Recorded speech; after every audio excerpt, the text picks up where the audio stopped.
Sing the wondrous love of Jesus, sing his mercy and his grace. In the mansions bright and blessed, he'll prepare for us a place. When we all get to heaven, what a day of rejoicing that will be. When we all see Jesus, we'll sing and shout the victory. While we walk the pilgrim pathway, clouds will overspread the sky. But when traveling days are over, not a shadow, not a sigh. When we all get to heaven. All right, so let's start reading in verse 15. I'm not sure if there's any natural breaks in this section going to the end of the chapter, so I'm likely to read all the way through to the end of the chapter. But verse 15, when I, Daniel, had seen the vision, I sought to understand it. And behold, there stood before me one having the appearance of a man. And I heard a man's voice between the banks of the Ulian, and it called Gabriel, make this man understand the vision. So he came near where I stood, and when he came, I was frightened and fell on my face. But he said to me, understand, O son of man, that the vision is for the time of the end. And when he had spoken to me, I fell into a deep sleep with my face to the ground, but he touched me and made me stand up. And he said, behold, I will make known to you what shall be at the latter end of the indignation, for it refers to the appointed time of the end. As for the ram that you saw with its two horns, these are the kings of Media and Persia, and the goat is the king of Greece, and the great horn between his eyes is the first king. And as for the horn that was broken, in place of which 4 others arose, 4 kingdoms shall arise from his nation, but not with his power. And at the latter end of their kingdom, when the transgressors have reached their limit, a king of bold face, one who understands riddles, shall arise. His power shall be great, but not by his own power, and he shall cause fearful destruction, and shall succeed in what he does, and destroy mighty men in the people who are the saints. By his cunning he shall make deceit prosper under his hand, and in his own mind he shall become great. Without warning he shall destroy many. He shall even rise up against the prince of princes, and he shall be broken, but by no human hand. The vision of the evenings and the mornings that has been told is true, but seal up the vision, for it refers to many days from now. And I, Daniel, was overcome and lay sick for some days. Then I rose and went about the king's business, but I was appalled by the vision and did not understand it. All right. The first thing that we want to note, I think that's of some significance in this section of Scripture, is we are introduced to a character that has never been named before, and that is Gabriel. Gabriel is sent to explain the vision. Who is Gabriel? He's a messenger of God, an archangel. Arch just simply being a designation of authority. So an angel of the Lord is sent to explain this vision to Daniel. The vision refers to the time of the end, it says. The time of the end of what? Does it tell us specifically? It does not tell us specifically, other than it does set some time parameters, right? What events are described? Well, the Medo-Persian Empire falling to Greece, and the great king of Greece falling, and it being divided into 4 kingdoms, and then one arising from within those 4 kingdoms that exerts great power, but who is destroyed. And it's very specifically said, not by human hands. So this is someone who falls not to a person or a foreign nation, but he falls because of what? God. Anytime we read that phrase, not by human hands, is simply an expression to make sure that we realize that that means God is acting, not human being. It's not the will of man, it's the will of God.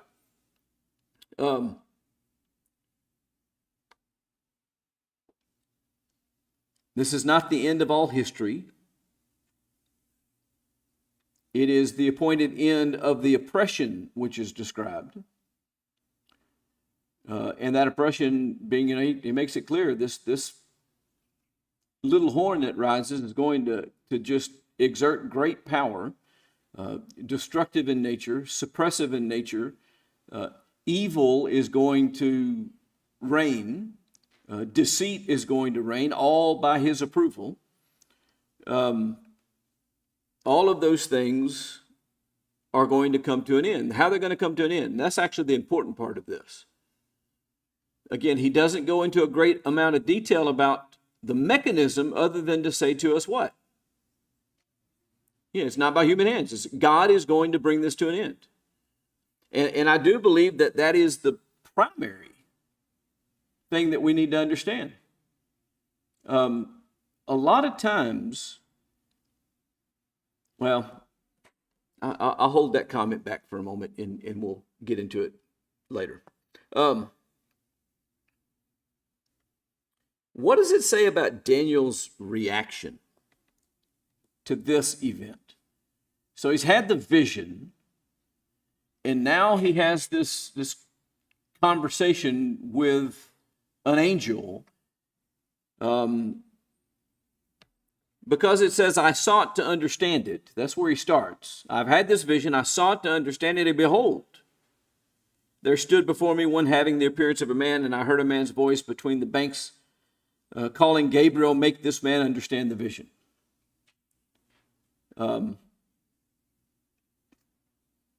So he wants to understand it, but what does this reading tell us is Daniel's reaction?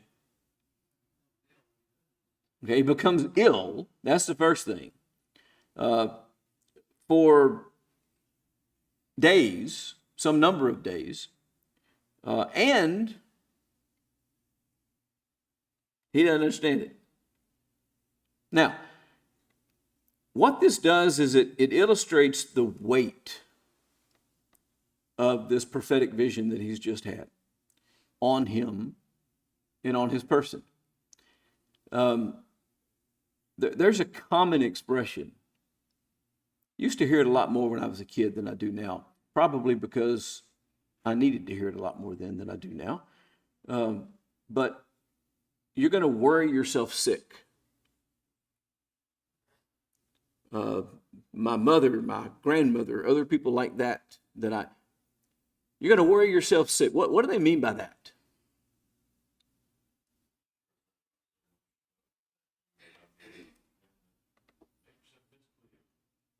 That's exactly right. When we are burdened under stress and anxiety and concern and worry, it can actually have a physiological effect on us. I think that's what's being described here. Daniel was so consumed with these things, concerned about these things, trying to understand these things, and even with Gabriel's information, he's still not sure. Gabriel says 2 things that are interesting here, and I hope I'm not getting ahead of my notes. Gabriel says 2 things that are interesting here. First, he says, this is not for now. In other words, these things are not being described that are talking about what's happening now. The Medes and the Persians hadn't arisen yet, and Greece certainly hadn't arisen yet. And so that's the first thing. Daniel, don't worry about this because This isn't describing the terrible events that you're going through. It's describing yet things in the future. And then he says something else that I found really interesting. What's he tell him to do with the information? Seal up the vision. Okay, what does that mean? Okay, put it away for later. Don't publish it. It's not Daniel's job now to take this and go out and tell the people about it. In fact, I would argue that God revealed it to him for a completely different reason. So that this book could be written. And who's to benefit from the knowledge of this vision because of this book? Down the stream of time, for the things that would take place under the new covenant, to help prepare and make people aware of the authority of God, the involvement of God, that God was at work to save, that even through all of these terrible events that look terrible, God was still at work to deliver mankind, and it happened exactly the way that he said that it would happen, and exactly when that he said that it would happen, so that we know that we can have confidence in what? God's promises. There are promises that have yet to be fulfilled, even today. What's the biggest one? Okay, the return of the Lord. And connected to that, okay, before judgment and after the return of the Lord, the resurrection. There's been a promised resurrection. Hadn't happened for any of us. How do we know it's going to happen?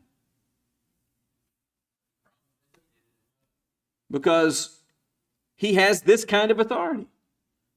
And he has this kind of knowledge, and he's able to look down the stream of time, and he does know the end from the beginning, and he can tell us what's going to happen. And if it's his will, regardless of what's going on in the world, what's going to happen? His will be done. And so we can have confidence in his promises. And 1 Corinthians 15 makes that particular promise extremely important in terms of how we live our lives. We're not pitiable individuals that hope in nothing, and we don't hope in this life only, but we hope in the resurrection. And there's also the aspect of this promise being affirmation that Jesus was who he said he was, which again was proved with power how? By his resurrection. But we're told in both the book of Romans and the book of 1 Corinthians that these things were recorded for our learning. And that's what he's saying here. Seal this up. This isn't for you guys. This is stuff that's going to happen This is for the benefit of those who come after us. Not after us, but after Daniel. Yes, sir.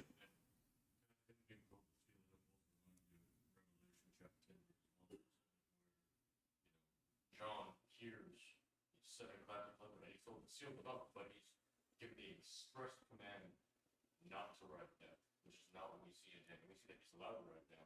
He's told to seal it away, put it away. And anytime God says to seal something up, he also at some point does what? Opens it, tells him to publish it. Has he done that? Yes. He's actually instructed us to do what? To go and proclaim these things to all people everywhere. So the time for publication is now, as long as it's called today. And so we got to keep that in mind. And the value of knowing that is extremely important, because it also tells me how important it is for me to speak about these things, to tell people about God, to tell people what he's done, to tell people who are worried and concerned about world affairs that they need not be concerned needlessly, that God is in control, and that even when extremely powerful rulers who dominate and who are evil are out there, at the proper time, what's going to happen? Their fall. And who will make certain that it happens? God. And so, again, up to this point, what we're seeing over and over and over again are proofs that God rules in the affairs of men.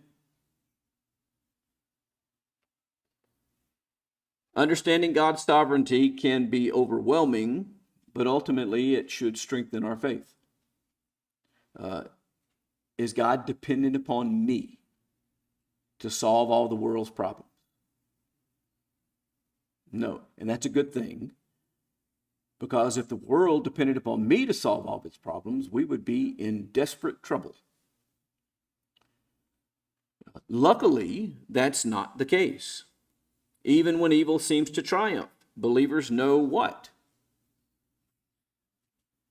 There is an appointed end to it.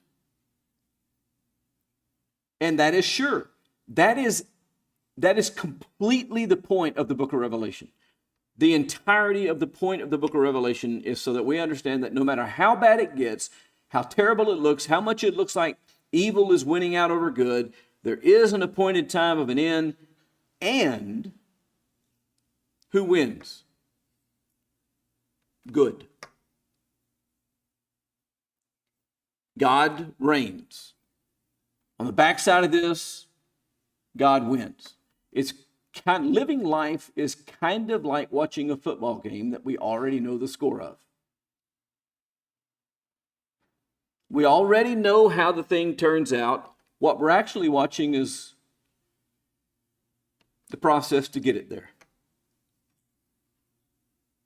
And that changes the nature of watching. Anybody think it's more fun to watch a game when you don't know what's going to happen? Yeah. Why? Or we can make it a movie. Watch a movie. I got to tell this story. I have to. I've told it to a few people outside of teaching. But you remember the movie Titanic? That was like, what, 96, 97, sometime in that neighborhood. Micah was a baby. We were preaching, I was preaching, it was actually me and Jack Holt were preaching in Lindale, Texas together. And there was a group of teenage girls. We had a big group of high school age kids at Lindale. And a big group of teenage girls were talking one evening and all excited about going to see Titanic. And my wife was like, well, you know how it ends? And they were like, what? Well, the ship sinks. And they were completely blown away and actually upset that she spoiled the movie for them. It's different.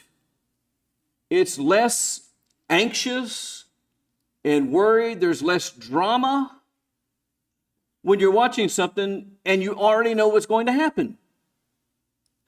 That is exactly how we should live, and exactly why we live differently than people who don't know what God has revealed. We don't live like those who have no hope. Isn't that what Paul wrote by inspiration to the church at Thessalonica? We know what is going to happen. We know what is in store. We know who's in control. We know who wins. We know that even if we die, that doesn't mean we lose. What does that mean? It means we win. It means that we're just that much closer to the resurrection, to the transformation, and going to be with the Lord. So we don't have to worry about it. And we don't have to worry about those who have fallen. They're not ahead of us any, but they're not behind us either. And it is as sure as we are standing here breathing air right now, that these things will come to pass because we have seen over and over and over again these demonstrations by God, so that we know that His word is true and we can have faith in it. Anybody know what the word faith means?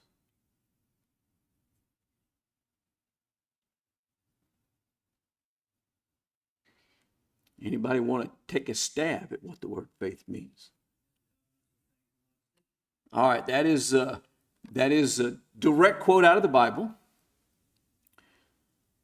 It does provide evidence of things that we can't see. But why is it evidence? What do most people believe faith is? Let me ask it that way. Maybe you'll be more comfortable answering that question. What do people in the world think about faith? Okay, blind, and I would use a different word, but blind I would use, but blind acceptance, blind belief. That's what they think faith is when you believe something without evidence. That's the way you hear it expressed over and well, let's believe it. But God has not left us to believe things without evidence, and that's not what faith is. Faith is actually conviction. Faith means that you are certain of things, that you have a certain belief in God, although you haven't seen Him, that you have a certain belief in the resurrection, although it's never happened before your eyes, that you have a certain belief in heaven. How many of you have been to heaven? Where's it at? What does it look like? We can't answer any of those questions. How many of you believe that heaven is there? And that one day you'll be there? See, there's conviction of things not seen. It's not a matter of doing it, though, without evidence. This is the evidence.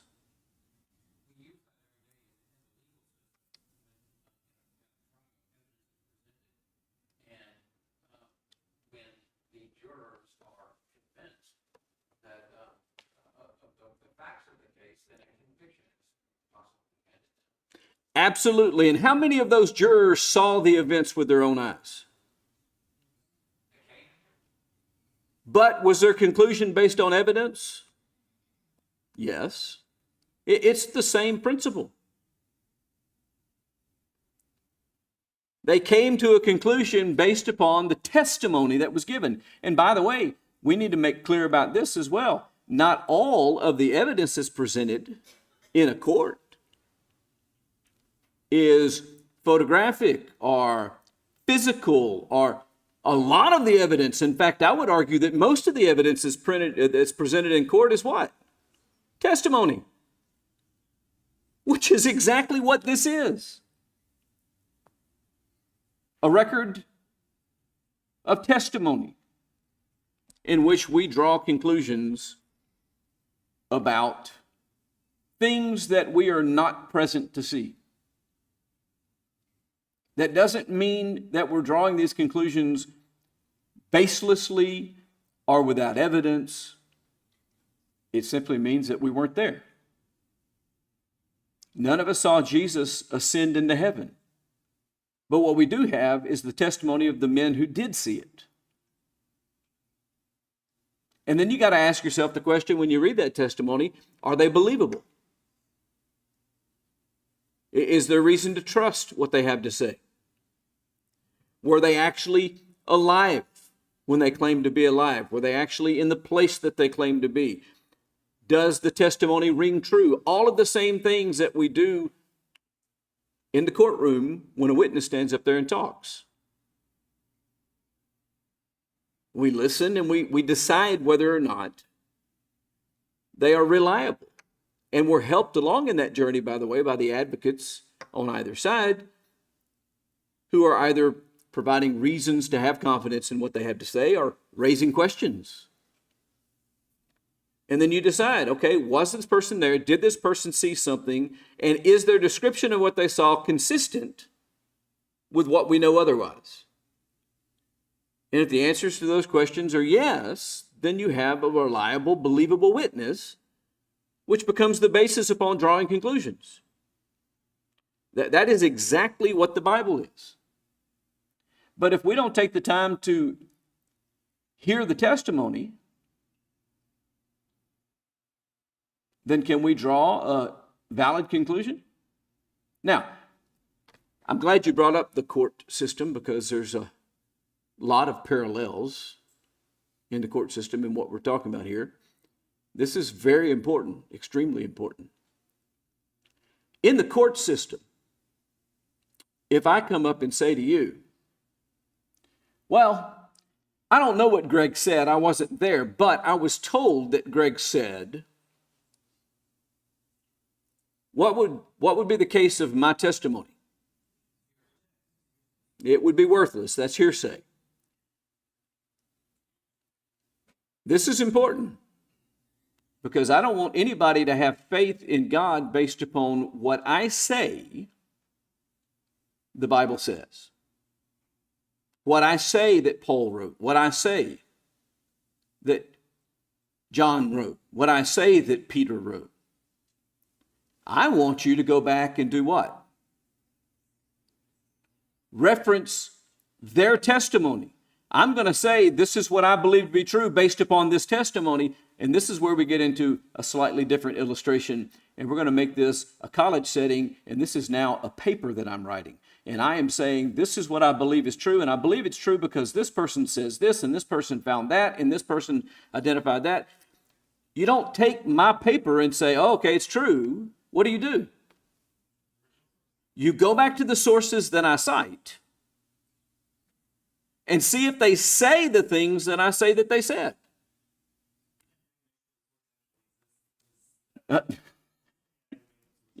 AI does, in fact, make up sources sometimes. There's some lawyers that have gotten themselves in trouble because they have submitted briefs to judges with court cases that were completely made up by AI that they got to write their brief for them. And I'm going to tell you right now, judges don't like that. So we have to understand that this is why we get places like Acts 17 that talks about the noble-mindedness of those in Thessalonica, because they didn't just receive the word. What did they do? They went back and searched the scriptures to see if it was so. So when Paul preached to them and talked to them about what the prophets had said, they didn't just go, oh, okay. They went back and read the prophets and found that, in fact, the prophets did say, and the conclusions that were drawn were consistent with the testimony of the prophet. And so now I have reason to have confidence in the conclusion. And there's a lot of this. God said this. This is what happened. Laying the foundation for what? This is what will be. And therefore we should have reliable confidence that, in fact, what will be will come about. Primarily what's left to will be is that we will endure persecution and we will die, but we will be raised and we will be changed and we will go to be with him. And so Jesus said, I go to prepare a place for you, that where I am, there you may be also. If I didn't go to prepare a place for you, would I say that I go and prepare a place for you? And we have reason to live in confidence that that promise is true, because every other time that God has promised that he would do something or that something would come to pass, that's what happened.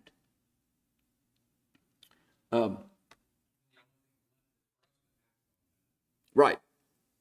And then I need to live by faith, by conviction. Need to live like I actually believe that these things are certain. which again is why you have the boldness of the apostles, not fearing what man might do to them. Because, as Abraham apparently speculated pertaining to his son, if necessary, God would raise him from the dead in order to accomplish what he promised would happen through him. If I kill Isaac before he's married and has children, I'm not real sure how he can be the father of a great nation.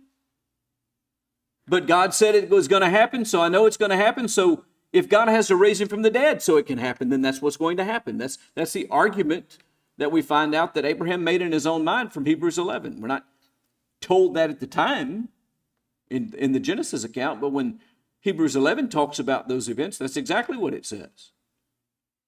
That he considered that God was able to raise him from the dead.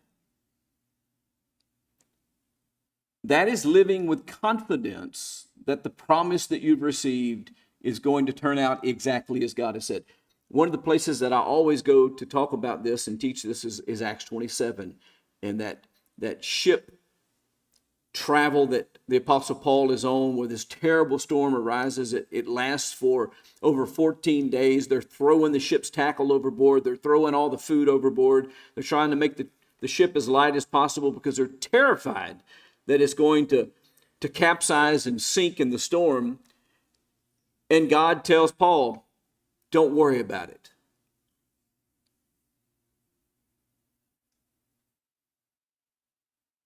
Everybody's going to live. If you stay on the boat, everybody's going to live. And then Paul makes that great speech. Take some food, guys. Relax. The ship is going to wreck. It's going to be a complete loss, but none of us will lose our lives because God told me, and it will turn out exactly as he has said. And he put his confidence in that and lived based on that. In fact, we see how strongly he lived based on that and how much influence he had with others regarding that, because there were some men who were like, let's get the lifeboat and get out of here. And they prevented them from doing it and then cut the boats away so that that couldn't happen, because God had said, stay on the ship, and if everybody stays on the ship, you'll be delivered. Okay, everybody's going to stay on the ship, whether you want to or not. Because I believe God that it will turn out exactly as he has said. And what happened? Well, the ship was lost and broken up on the rocks. But what happened to them? They survived. Exactly as God has said. And so Paul would carry that with him. And when he faced death later in life, what did he say? That he had no fear.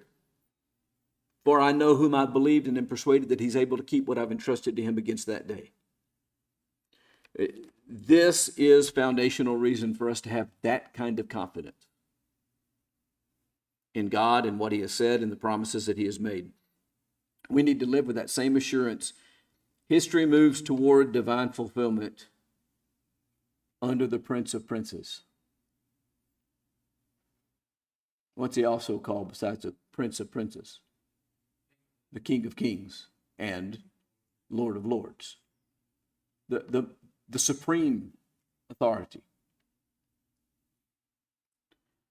God's sovereignty over empires. Any empire that exists in the world exists by whose authority? God's. Romans 13. What if they're bad people? Well, the Babylonians were not good people, but we're clearly told in Daniel that they existed and reigned because God allowed them to exist and reign until he was through with them. And then what did he do? He had them replaced by the Medes and the Persians. Were the Medes and the Persians good people? Not completely, no. They're kind of rough and not godly and didn't worship God. And they existed for exactly how long? Exactly as long as they were useful for God's plan and purpose. And then what happened? Greece came along. Was Alexander the Great a wonderful, nice, God-fearing man? No, but God allowed him to reign and allowed him to have power and to exercise that power over the world. By the way, he was actually setting the stage for something extremely important, because with the growth and the power that Greece had in all directions of the earth, what happened?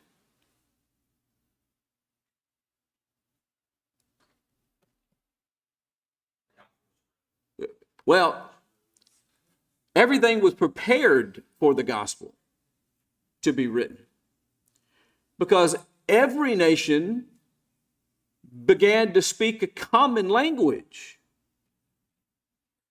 and could communicate freely between one another within the scope of that language. And that's the language that God used to do what? But before, now what we're dealing with is the intertestamental period, right? The 400 years in between the last prophecy and the arrival of Christ. This all happens. What happens to the Old Testament scriptures themselves? They get translated into Greek, which then can be preached and shared with the Greek-speaking world, so that when Christ arises, they can recognize him too. Up until that time, those people had no knowledge of the Hebrew scriptures. But now the Hebrew scriptures are available to them in their language, and they studied them. And so when the preachers go out, and Paul eventually goes to the Gentiles and begins to speak these things, everything that he's saying is not completely foreign to them. Those that were educated among them read the Hebrew scriptures. And so Paul could talk about what the prophet said. And they would say, I remember reading that back in the 8th grade. Miss Becca taught me that. I don't think she teaches 8th grade. What do you teach? I mean, just think about the providence that went into all this. We got Rome that rises to power, who built roads and reached into the corners of the earth that had yet not been touched. The Eastern Roman Empire goes all the way up into northern Europe, beyond England and all up into the Nordic countries. Now, they very quickly withdrew and didn't do well up there, but that's another story. The roads were built, which allowed what to happen? For there to be free travel throughout the world. For the disciples who were told to go into all the world and preach the gospel. They had a way to get there.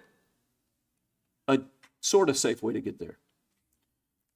So keep all that in mind.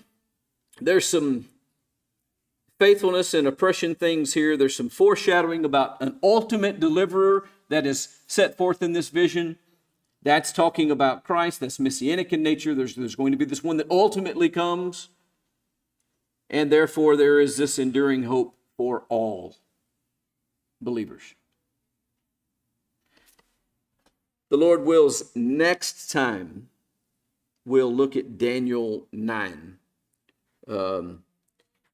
He's offers a prayer, and then there's a prophecy about the 70 weeks that we'll talk about a little bit in that chapter. Anybody have any questions before we dismiss? All right, I appreciate your attention and your participation.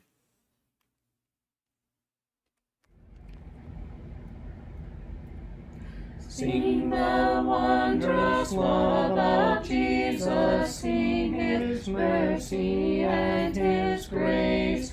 In the mansions bright and blessed, he'll prepare for us a place. When we all get to heaven, what a day of rejoicing that will be. When we all see Jesus, we'll sing and shout the victory.